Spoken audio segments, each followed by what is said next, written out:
Seigneur, tu sais combien nous vivons à la surface de nous-mêmes, distraits par les urgences, endormis par les habitudes, anesthésiés par l'avalanche des mots et des images.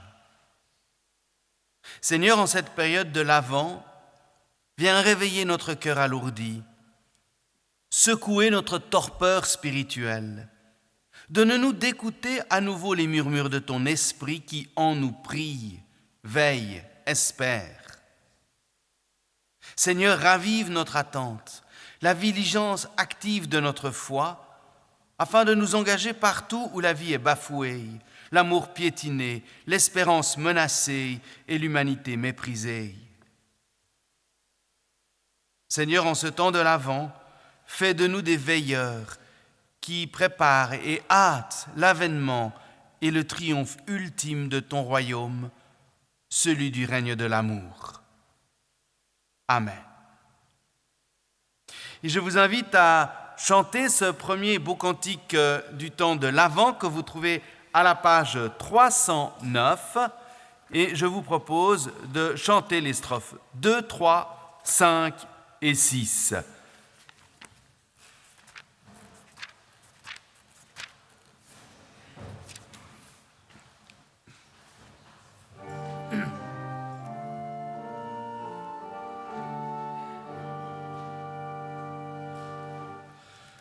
Parmi nous comme un enfant, le Seigneur, le Fils de Dieu, lui qui règne dans les cieux, est venu pour tout le monde.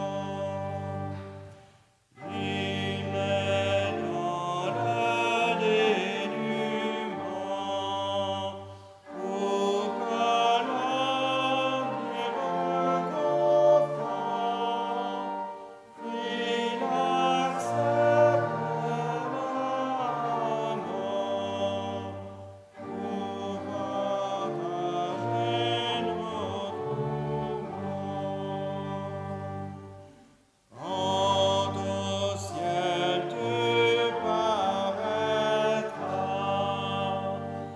l'univers tressaillira, tous les cœurs te béniront, et nos voix acclameront. Gloire à Dieu Père éternel,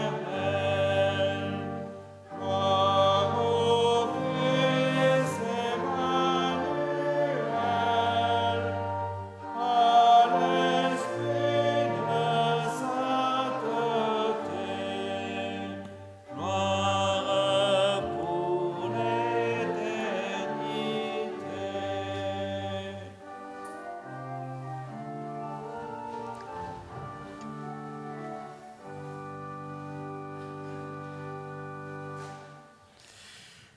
Vous qui vous réjouissez de ce Noël qui arrive, vous qui redoutez ces fêtes, car elles ravivent des blessures ou des manques, vous qui craignez pour votre avenir ou qui ployez sous le fardeau de la fatigue, des soucis ou de la maladie, vous qui riez à la vie, plein de reconnaissance pour ce qu'elle vous donne, vous tous, venez au Seigneur, car lui seul peut vous apporter ce dont vous avez besoin, force, courage, espérance et une joie de vivre à partager.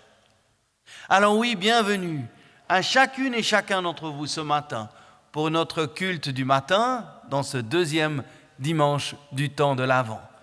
Bienvenue à vous, nos fidèles paroissiennes et paroissiens, et une bienvenue toute particulière à vous qui êtes ici peut-être en visite ou pour la première fois. Soyez tout particulièrement les bienvenus dans ce lieu de prière qui est le vôtre. Ce matin, nous poursuivons une série de prédications pour ce temps de l'Avent que nous avons intitulé avec mon collègue Vincent « Avancer quand même ». Comme chrétiens, nous ne voulons ni être happés par le monde et ses angoisses, mais nous ne voulons pas non plus fuir le monde et sa réalité.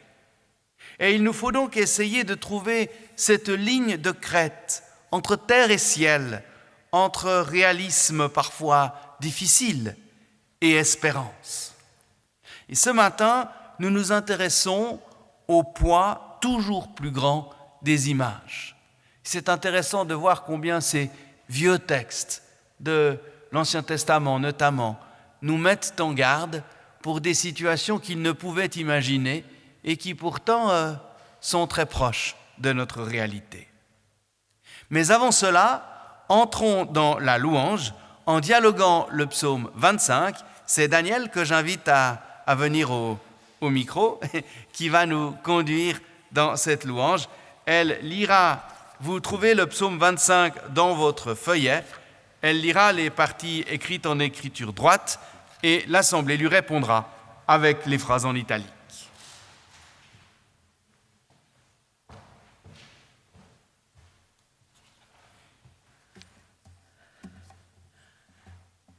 Seigneur, je suis tendu vers toi. Mon Dieu, je compte sur toi. Ne me déçois pas. Que mes ennemis ne triomphent pas de moi. Aucun de ceux que j'attends n'est déçu, mais ils sont déçus avec leur main. Fais-moi connaître tes chemins, Seigneur. Enseigne-moi tes routes. Fais-moi cheminer vers ta vérité et enseigne-moi, car tu es le Dieu qui me sauve. Je t'attends tous les jours. Seigneur, pense à la tendresse et à la fidélité que tu as montrée depuis toujours. Ne pense plus à mes péchés de jeunesse, ni à mes fautes. Pense à moi dans ta fidélité, à cause de ta bonté, Seigneur. Le Seigneur est si bon et si droit qu'il montre le chemin aux pécheurs. Il fait cheminer les humbles vers la justice et enseigne aux humbles son chemin. Toutes les routes du Seigneur sont fidélité et vérité pour ceux qui observent les clôtures de l'alliance. Pour l'honneur de ton nom, Seigneur, pardonne ma faute qui est si grande. Un homme craint-il le Seigneur? Celui-ci lui montre quel chemin choisir.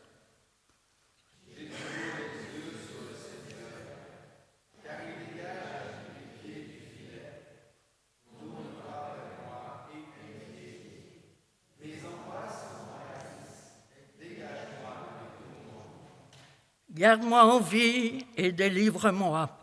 J'ai fait de toi mon refuge, ne me déçois pas.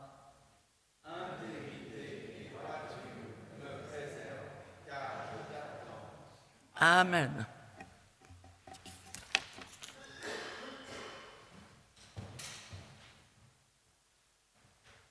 Et nous poursuivons notre louange par le chant. Je vous invite à vous lever à nouveau pour chanter le cantique « Nous avons vu les pas ». À la page 342, nous chanterons cette fois les strophes 1, 2, 3 et 7.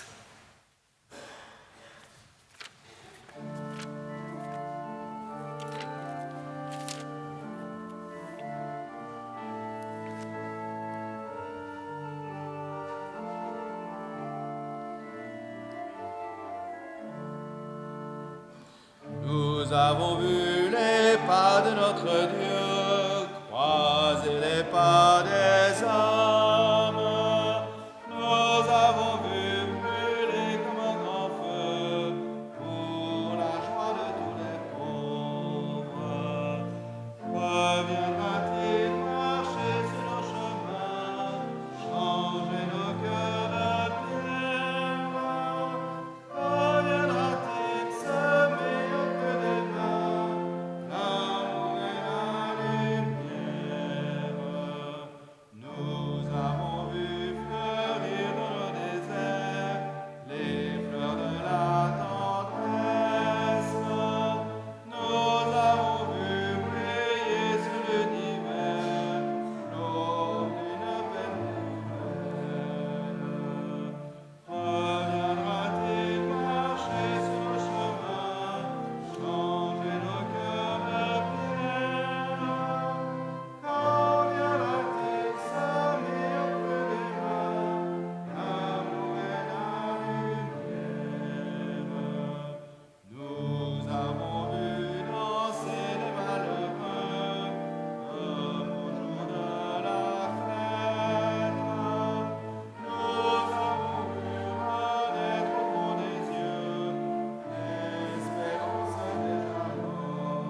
Prions.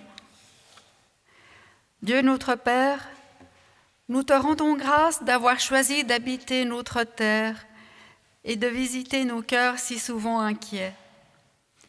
Tu invites chacune et chacun à se tenir debout en toute humilité, car c'est là que tu te révèles, c'est là qu'imperceptiblement tu viens à nous. Féconde nos esprits avec les paroles que Jésus a semées. À l'écoute de ta parole, nous ne te bâtirons pas d'autre temple que celui de notre louange éternelle. Amen. Et ce matin, nous lisons dans le livre du Deutéronome, au chapitre 4, les versets 12 à 20. Le Seigneur vous a parlé du milieu du feu. Une voix parlait et vous l'entendiez, mais vous n'aperceviez aucune forme. Il n'y avait rien d'autre que la voix. Il vous a communiqué son alliance, les 10 paroles qu'il vous a ordonné de mettre en pratique, et il les a écrites sur 2 tables de pierre. Et à moi, le Seigneur m'a ordonné alors de vous apprendre les lois et les coutumes pour que vous les mettiez en pratique dans le pays où vous allez passer pour en prendre possession. Prenez bien garde à vous-même. Vous n'avez vu aucune forme le jour où le Seigneur vous a parlé à l'Horeb, au milieu du feu. N'allez pas vous corrompre en vous fabriquant une idole, une forme quelconque de divinité, l'image d'un homme ou d'une femme, l'image de n'importe quelle bête de la terre ou de n'importe quel oiseau qui vole dans le ciel, l'image de n'importe quelle bestiole qui rampe sur le sol ou de n'importe quel poisson qui vit dans les eaux sous la terre. Ne va pas lever les yeux vers le ciel, regarder le soleil, la lune et les étoiles, toute l'armée des cieux, et te laisser entraîner à te prosterner devant eux et à les servir. Ils ont été faits par le Seigneur ton Dieu pour tous les peuples qui sont partout sous le ciel. Mais vous, le Seigneur vous a pris et il vous a fait sortir de l'Égypte.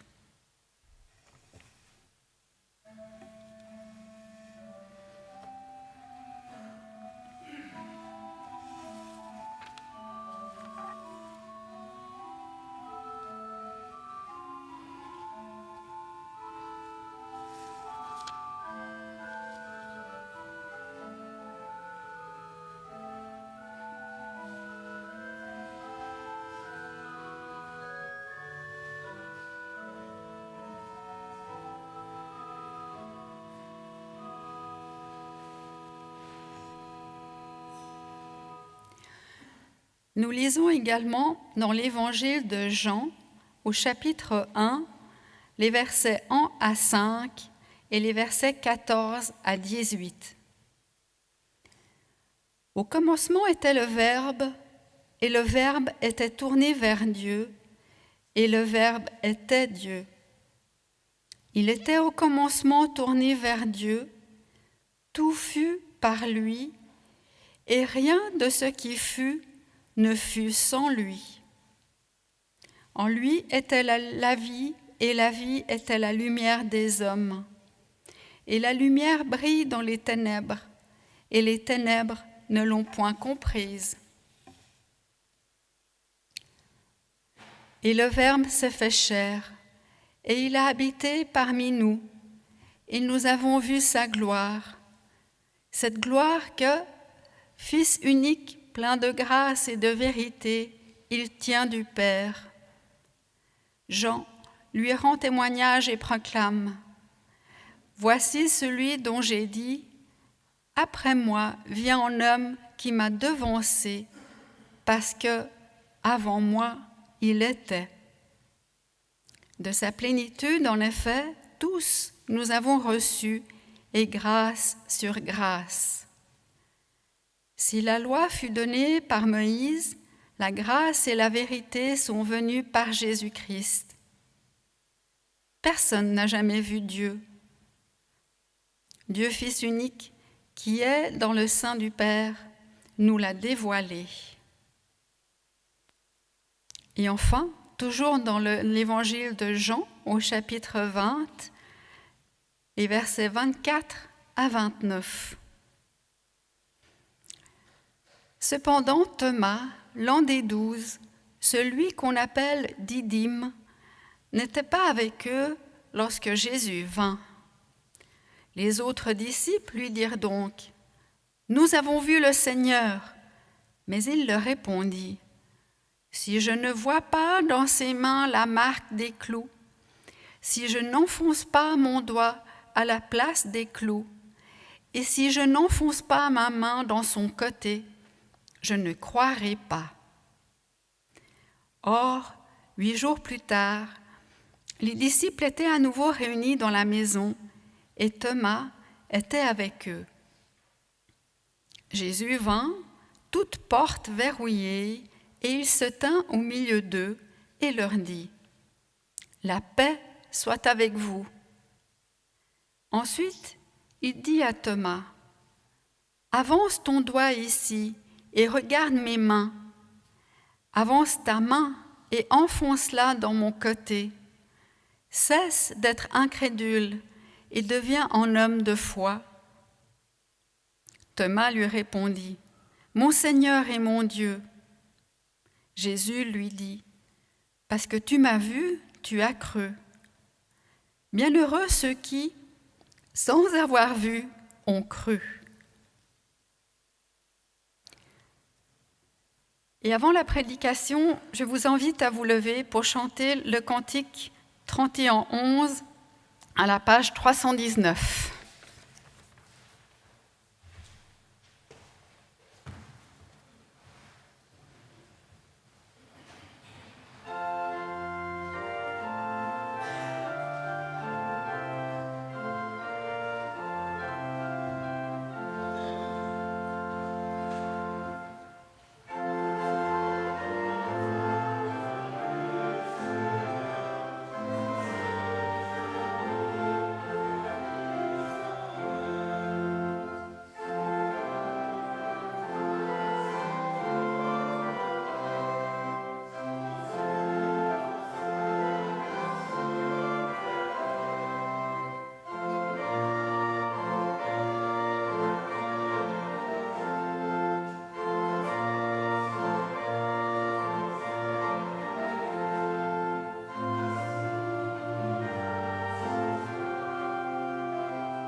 C'est peut dire que nous vivons dans un monde qui est saturé d'images. Ma belle-sœur, logopédiste, l'autre jour me narrait cette histoire d'un de ses petits patients de 4 ans qui ne parle pas, mais qui émet des sons de manière continuelle, comme par mimétisme de la bande son auquel il est confronté lorsqu'il voit sans cesse des jeux vidéo ou des films ou des séries. Consternant. Ce problème devient tellement grave que nombreux sont ceux qui désormais nous alertent sur le risque qu'une exposition trop grande aux images et surtout aux écrans peut avoir sur le développement de l'enfant.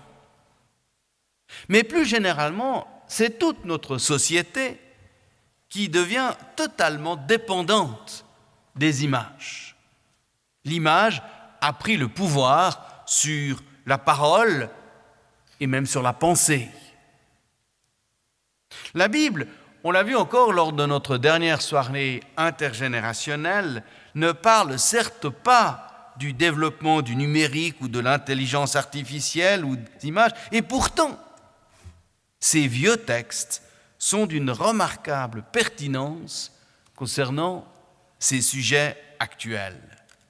Nous ne sommes évidemment pas du tout dans le même contexte, mais l'injonction répétée de ne pas se faire d'images taillées, de ne pas vouloir s'en remettre à seulement ce que l'on voit, demeure un commandement plus que jamais valable pour aujourd'hui. Avec cette tentation d'adorer le veau d'or, le peuple, dans le désert, est prêt à sacrifier sa liberté volontairement pour un leurre. Parce que ce leurre le rassure. Parce que ce leurre est bien visible et donc bien plus facile d'accès. Thomas, lui aussi, après la résurrection de Christ, a de la peine à croire sans voir. Comment ne pas le comprendre? Voir, c'est un besoin inné. Naturellement, on croit d'abord ce que l'on voit. Aujourd'hui, comme le peuple dans le désert, nous semblons prêts à renoncer à notre liberté, à notre pensée, notre analyse, à notre capacité même à créer du langage, en y préférant le poids des images qui nous sont offertes. Mais n'allons pas trop vite.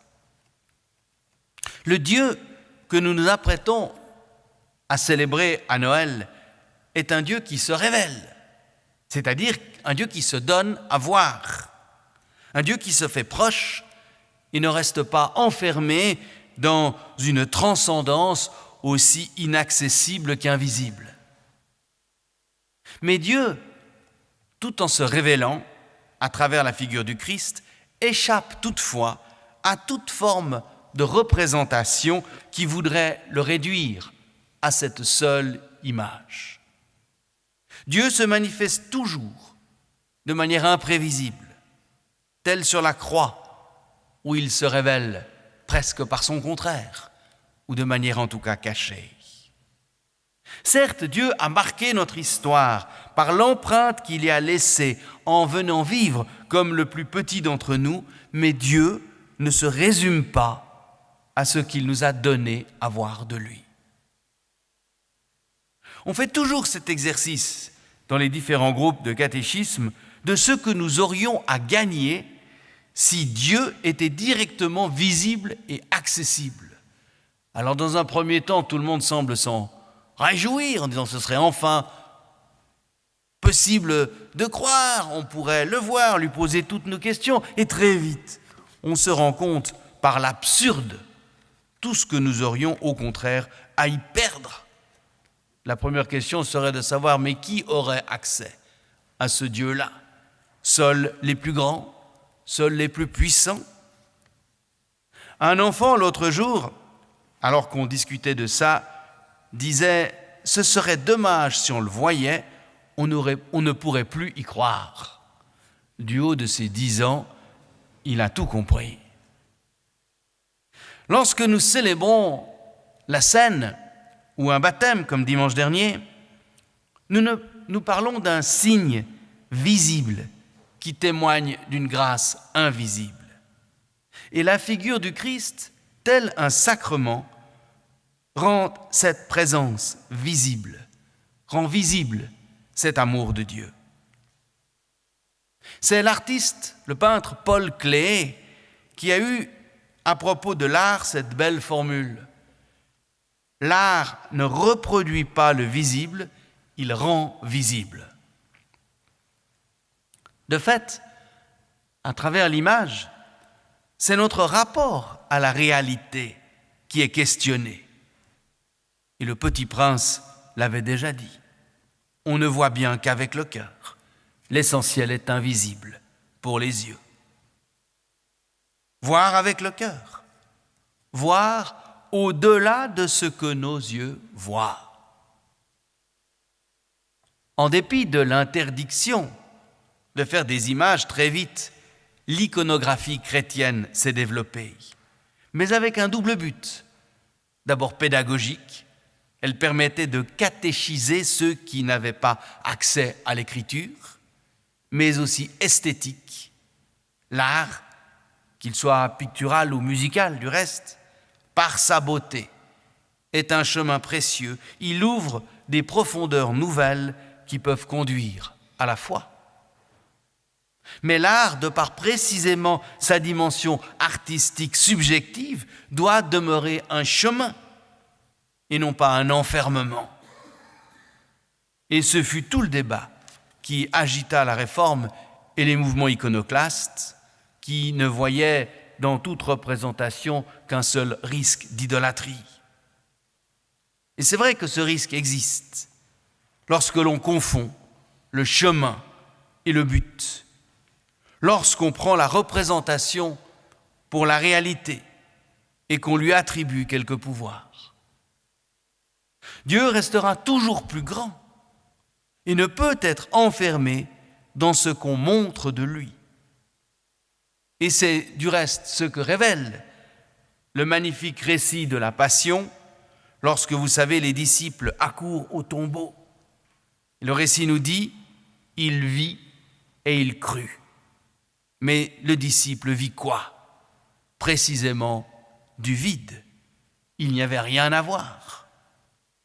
Tout comme Élie à l'Horeb, qui doit découvrir que Dieu se révèle non pas à travers des manifestations grandioses, mais à travers l'écoute d'un fin silence. C'est ce creux qui dit le plein, c'est l'absence qui dit la présence et permet de s'approprier le mystère. La foi n'est pas un produit prêt à consommer, prêt à être cru sans autre. Il y a forcément la nécessité d'une forme de curiosité, de désir ou d'appel. Et lorsque Jésus appelle ses premiers disciples, du reste, certains sont d'abord intrigués par ce personnage et cherchent à savoir qui il est et où il habite. Alors Jésus leur dit très simplement « Et venez et voyez ». Mais qu'ont-ils vu? Peut-être la couleur des volets de l'habitation de Jésus? Cela ne dit rien encore de qui est le Christ. Il faut trouver un autre chemin que celui de la seule vue pour accéder au Christ. À travers l'image des disciples d'Emmaüs, à l'autre bout de l'histoire, on l'a vu, c'est quand il disparaît qu'ils le reconnaissent. À travers la figure du Christ, Dieu accompagne notre nature qui a besoin de voir pour nous emmener à la foi, mais qui doit aussi apprendre à passer de la dimension physique, je vois, à la dimension métaphysique, je crois. C'est ce que rapporte encore ce beau texte de l'Ascension, où les disciples restent figés, les yeux figés dans la direction où le Christ s'en est allé, avant d'être invités à le chercher là où la vie les attend. Comme je le disais en introduction, nous sommes aujourd'hui saturés d'images, gavés à l'indigestion, sans savoir si ces images nous permettent d'approcher une quelconque réalité. C'est notamment frappant avec les images de guerre. Il n'y a quasiment plus de reporters de guerre indépendants qui ont accès aux zones de conflit. Les seules images qui nous parviennent sont des images pour le moins contrôlées, sinon fabriquées par les partis en conflit à des fins de propagande. Plus inquiétant, on l'a dit, est la surabondance d'images à laquelle sont confrontés la plupart des enfants dès leur plus jeune âge. Or, cette confrontation à l'image non seulement perturbe leur développement, mais change notre rapport à la réalité, à l'écrit, au langage, à l'imaginaire. Et considérer comme vrai ce qui est vu. Or, le peintre Magritte nous avait déjà bien mis en garde avec ce clin d'œil et ce fameux tableau « Ceci n'est pas une pipe ». Il faut toujours chercher à découvrir la réalité au-delà de l'image. L'image visible n'est jamais un donné absolu, mais témoin d'une réalité plus complexe qui a toujours besoin d'être décodée sous peine de malentendus, voire de graves manipulations. Tel le veau d'or, l'image est toujours séduisante, elle attire, et il n'y a qu'à voir le pouvoir d'attraction, de fascination que les écrans ont sur les enfants et pas seulement sur les enfants. Car l'image est facile d'accès et nous sommes prêts à croire en elle et en son illusion. Pensez à toutes ces photos qu'on retrouve sur Instagram, censées raconter l'histoire, la story de celles et ceux qui les postent. Mais de quelle réalité parle-t-on ? Une réalité souvent bien loin du réel. L'expression même qu'on emploie est celle d'une réalité virtuelle. Mais parler de réalité virtuelle, c'est bien là un oxymore. Par essence, ce qui est virtuel ne peut être réel. L'image est utile, bien sûr, si elle est vue comme un chemin vers l'invisible, comme une trace du réel, mais elle devient un piège si elle prétend contenir en elle la réalité. Or, aujourd'hui, les risques liés aux images sont immenses, car l'image a pris le pouvoir sur la parole. Un pouvoir de manipulation. On le voit avec toutes les campagnes de désinformation auxquelles nous sommes soumis, et davantage encore sur les réseaux sociaux. Il n'y a qu'à voir le récent exemple du Buzz qui a fait cette photo fabriquée d'enfants en cage. Risque aussi de séduction, car l'image, ou plutôt les images qui nous sont renvoyées, jouent le plus souvent sur l'affectif et cherchent à combler nos besoins à court terme. C'est la culture de la facilité et de l'immédiateté, au contraire d'une culture qui cherche à valoriser l'effort et l'apprentissage. Et je pense que le risque est le même en matière spirituelle. Succomber à la facilité, préférer l'illusion immédiate à une dimension qui ne se dévoile qu'au prix d'un certain effort. Paul ne le disait-il pas déjà aux Corinthiens, dans sa deuxième lettre aux Corinthiens, au chapitre 4 ? Il écrit « Notre objectif n'est pas ce qui se voit, mais ce qui ne se voit pas. Car ce qui se voit est provisoire, mais ce qui ne se voit pas est éternel. » À la différence d'une image qui veut prétendre offrir une réponse immédiate, il nous faut préférer une démarche plus subtile. La réalité, qu'elle soit terrestre ou spirituelle du reste, ne se donne pas à voir simplement. Elle est forcément complexe. L'image n'est pas dangereuse en tant que telle, loin s'en faut. Tant d'images, de par leur beauté ou leur profondeur, peuvent nous amener à découvrir une réalité insoupçonnée. Mais l'image devient un piège quand on la confond avec la réalité. C'est pourquoi il est tellement décisif de développer l'esprit critique. En matière spirituelle, bien sûr, pour ne pas se laisser piéger par tous ces veaux d'or qui nous promettent un accès immédiat et privilégié à Dieu. Mais dorénavant également, et peut-être urgemment, pour ce qui est de la vie de tous les jours. Sans un esprit critique, sans un constant travail de décodage, le risque est grand de ne plus faire de l'image un chemin vers la réalité, ce qu'elle doit être, mais de la prendre pour la réalité elle-même. Or, le veau d'or ne sera jamais Dieu, l'image ne sera jamais la réalité. C'est le dur apprentissage que les disciples ont dû faire à Pâques et de Pâques à Pentecôte. C'est notre travail de croyant. Si l'humain reste profondément attaché au visible, toute démarche spirituelle sera à vivre comme un chemin de détachement, non pas pour se détacher de la réalité, mais pour passer du visible à l'invisible, qui donne un accès à une plus grande profondeur et une meilleure perception de la réalité. Mais cela n'est pas évident, ni dans la vie de tous les jours, ni dans la vie du croyant. Et c'est vrai que croire en Dieu, demeurer fidèle à l'Évangile, n'est pas un chemin facile qui, tel un algorithme, nous brosserait toujours dans le sens du poil en comblant nos désirs immédiats.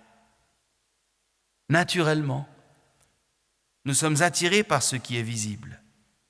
La foi nous invite à freiner cet élan naturel pour apprécier la réalité, non plus dans l'immédiateté ou la facilité, mais dans une profondeur nouvelle.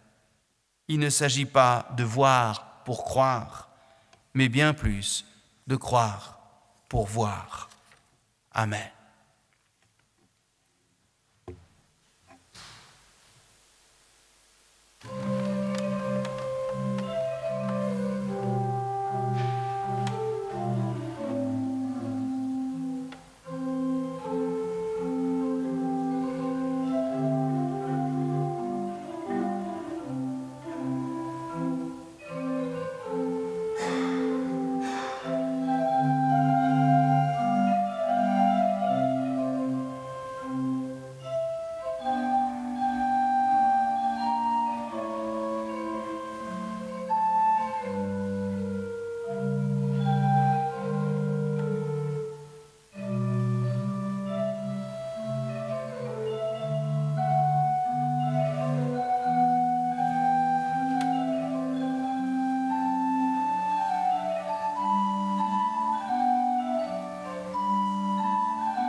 Seigneur qui viens, tu es à la fois fragile et fort, secret et lumineux.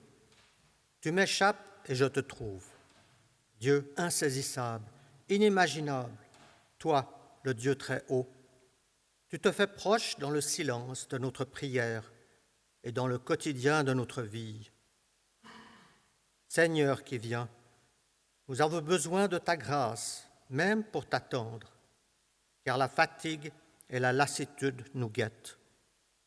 Écarte de nos pensées toute peur, toi qui es notre refuge.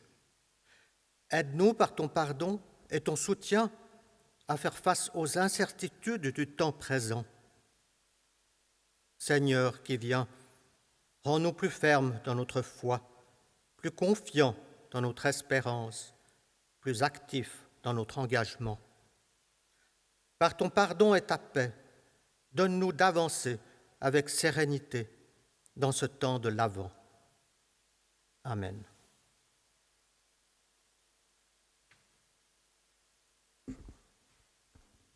Souvenez-vous comment le Seigneur, au soir de sa passion, a institué ce repas. Il prit du pain et après avoir rendu grâce, il le donna à ses disciples le disant « Prenez et mangez, ceci est mon corps donné pour vous. Faites cela en mémoire de moi. » Et de même, à la fin du repas, il prit une coupe, rendit grâce à nouveau et leur donna en disant « Buvez-en tous. Cette coupe est communion au sang, en mon sang, révélant l'alliance versée pour la multitude, pour le pardon du péché. Faites cela en mémoire de moi, toutes les fois que vous en boirez. » Élargissons notre prière aux dimensions du monde. Je vous invite à la prière. Notre Père, nous te prions ce matin, c'est le cœur plein de gratitude pour la lumière qui éclaire nos vies, que nous te remettons les personnes qui errent dans leur obscurité. Nous te remercions d'illuminer leur cœur de ton amour. C'est le cœur plein de gratitude pour la paix qui règne dans notre pays, que nous te remettons les personnes qui subissent actuellement de terribles conflits. Nous te remercions d'apaiser leur cœur de ton amour. C'est plein de gratitude pour la santé qui nous garde debout, que nous te remettons les personnes malades. Nous te remercions de soigner leur cœur de ton amour.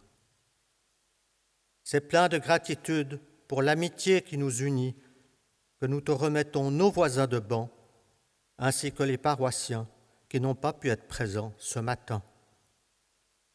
Nous te remercions de faire vibrer leur cœur de ton amour. Enfin, c'est plein de gratitude pour l'affection qui rend nos vies si précieuses, que nous te remettons dans le secret de nos cœurs les personnes qui nous sont chères et qui ont tout particulièrement besoin de ton amour.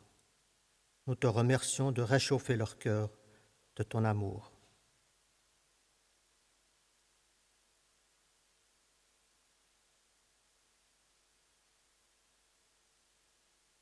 Et ensemble, unis dans un même esprit, nous pouvons dire avec confiance la prière que nous avons reçue de notre Seigneur Jésus-Christ. Notre Père qui es aux cieux, que ton nom soit sanctifié, que ton règne vienne, que ta volonté soit faite sur la terre comme au ciel. Donne-nous aujourd'hui notre pain de ce jour. Pardonne-nous nos offenses, comme nous pardonnons aussi à ceux qui nous ont offensés. Et ne nous laisse pas entrer en tentation, mais délivre-nous du mal. Car c'est à toi qu'appartiennent le règne, la puissance et la gloire, au siècle des siècles. Amen. Le pain que nous rompons est communion au corps de notre Seigneur Jésus-Christ, qui a été rompu pour nous offrir la vie en partage. Amen.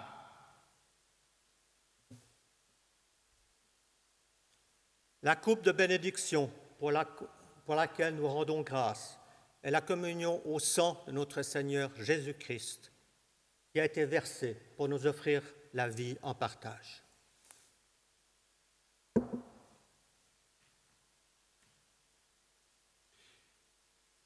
Seigneur, nous te le demandons, envoie maintenant ton esprit de vie et de lumière sur nous pour que, en communion, nous puissions non pas voir, mais sentir la réalité de ta présence au plus intime de notre vie. Oui, Seigneur, je ne suis pas digne de venir à toi. Je ne suis même pas digne de ramasser les miettes qui tombent de ta table, mais tu as dit, je ne mettrai pas dehors celui qui vient à moi. Alors nous voici, Seigneur, une nouvelle fois, avec peut-être notre foi hésitante, notre cœur partagé, et en même temps ce désir sincère de vivre cette communion, les uns avec les autres et avec toi. Alors Seigneur, grâce te soit rendue de nous accueillir tels que nous sommes. Amen. Oui, frères et sœurs, c'est un privilège de pouvoir être ainsi accueillis à la table du Seigneur. Nous avons préparé la table, mais c'est le Seigneur qui la préside et c'est lui qui vous convie. Vous êtes toutes et tous les bienvenus au repas du Seigneur. Nous communierons sous forme de défilé. Vous viendrez par ce couloir pour repartir par l'autre. Je me tiendrai en haut des marches et je vous donnerai le pain. Puis, dans ces plateaux, vous trouverez soit du vin blanc, soit du jus de raisin, les verres rouges. Venez, car tout est prêt.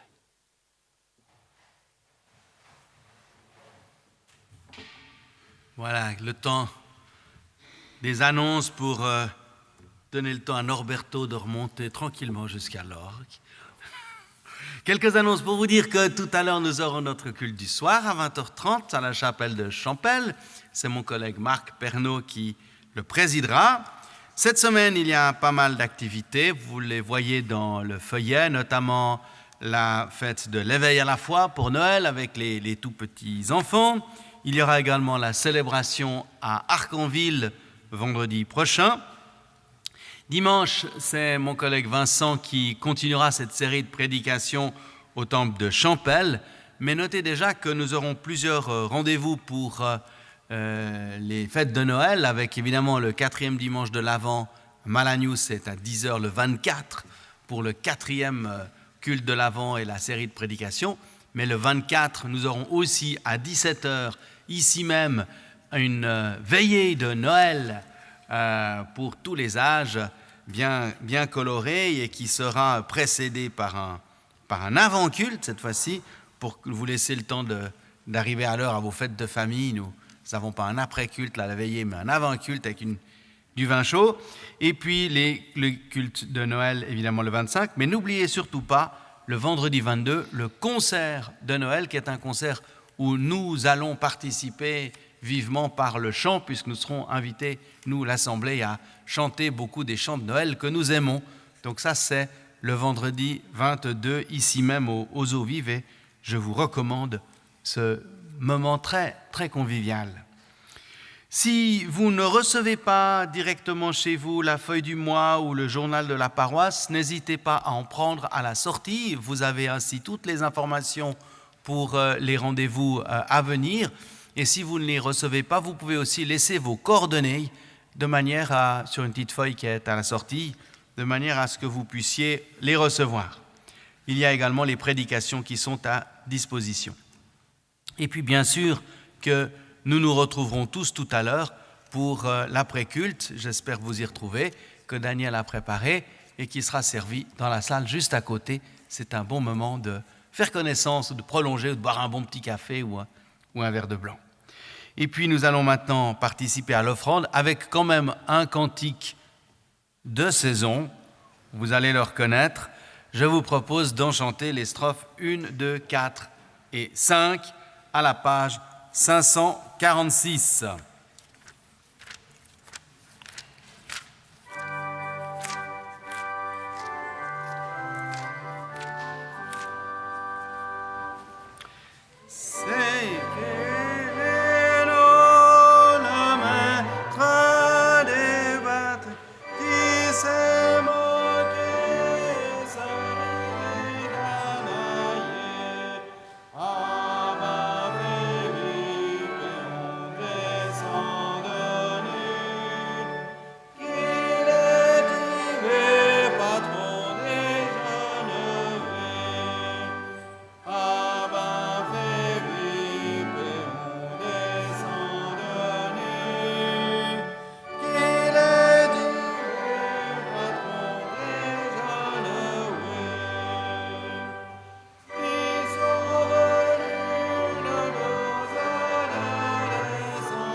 Nous te rendons grâce, Seigneur, car tu fais de nous tes partenaires pour que la nuit ne l'emporte pas, pour qu'au pays de l'ombre, des raies de lumière transparaissent et guident les pas de tous les chercheurs de sens, de paix et de fraternité. Partenaire avec toi, Père, qui a l'audace de croire en notre aventure humaine et qui remet entre nos mains ton espérance immense et fragile, comme cet enfant qui vient aujourd'hui, demain et jusqu'à la fin des temps.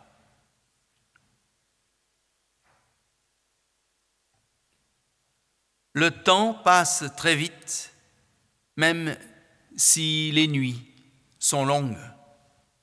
Au bout de la nuit, Dieu nous attend, à nous, de préparer la rencontre. Et que la bénédiction de Dieu nous garde et nous conduise dans sa paix. Que l'amour de Dieu le Père, la grâce de Jésus-Christ notre Seigneur et la communion du Saint-Esprit nous gardent et nous conduisent dans sa paix. Amen. Je vous invite à reprendre place pour entendre le dernier jeu d'orgue.